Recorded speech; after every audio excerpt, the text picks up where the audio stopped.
अयोध्या में श्री राम लला की मंदिर में प्राण प्रतिष्ठा कार्यक्रम का आयोजन किया गया।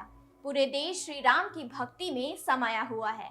इसी के शुभ अवसर पर प्रदेश कांग्रेस कमेटी के निर्देश में बिलाईगढ़ विकासखंड के पवन पुत्र की नगरी नगर पंचायत पवनी में हनुमान चालीसा, राम भजन का पाठ, सुंदरकांड एवं डांडिया नृत्य का आयोजन किया गया। कार्यक्रम में मुख्य अतिथि के रूप में बिलाईगढ़ विधायक प्रतिनिधि प्राण लहरे उपस्थित रहे।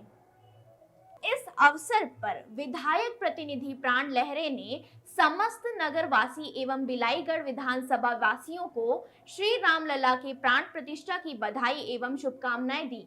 कार्यक्रम में बिलाईगढ़ ब्लॉक कांग्रेस कमेटी के कार्यकारी अध्यक्ष दीपक टंडन, सोना खान ब्लॉक अध्यक्ष युधिष्ठिर नायक, युवा नेता अप्पू नारंग तथा सरसीवा ब्लॉक कांग्रेस कमेटी कार्यकारी अध्यक्ष लव साहू भी उपस्थित रहे। वहीं नगर पंचायत पवनी में राम भजन का पाठ बड़े ही हर्ष एवं उल्लास के साथ किया गया। कार्यक्रम में नगर पवनी के महिलाओं ने मनमोहक प्रस्तुतियां दी, जिससे पूरा नगर राममय हो गया और जय श्री राम और बजरंग बली के जयकारों से गूंज उठा।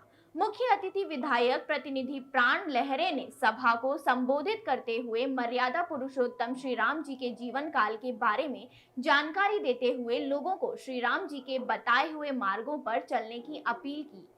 साथ ही सत्य और अहिंसा का कभी साथ नहीं छोड़ने की बात कही। इस दौरान कार्यक्रम में मुख्य रूप से नगर पंचायत पवनी के अध्यक्ष महेंद्र श्रीवास, नगर पंचायत बिलाईगढ़ के अध्यक्ष प्रतिनिधि शेखर समेत बड़ी संख्या में नगर पंचायत पवनी के पार्षद गण, क्षेत्र नागरिक गण एवं कांग्रेस नेतागण उपस्थित रहे। Bureau report.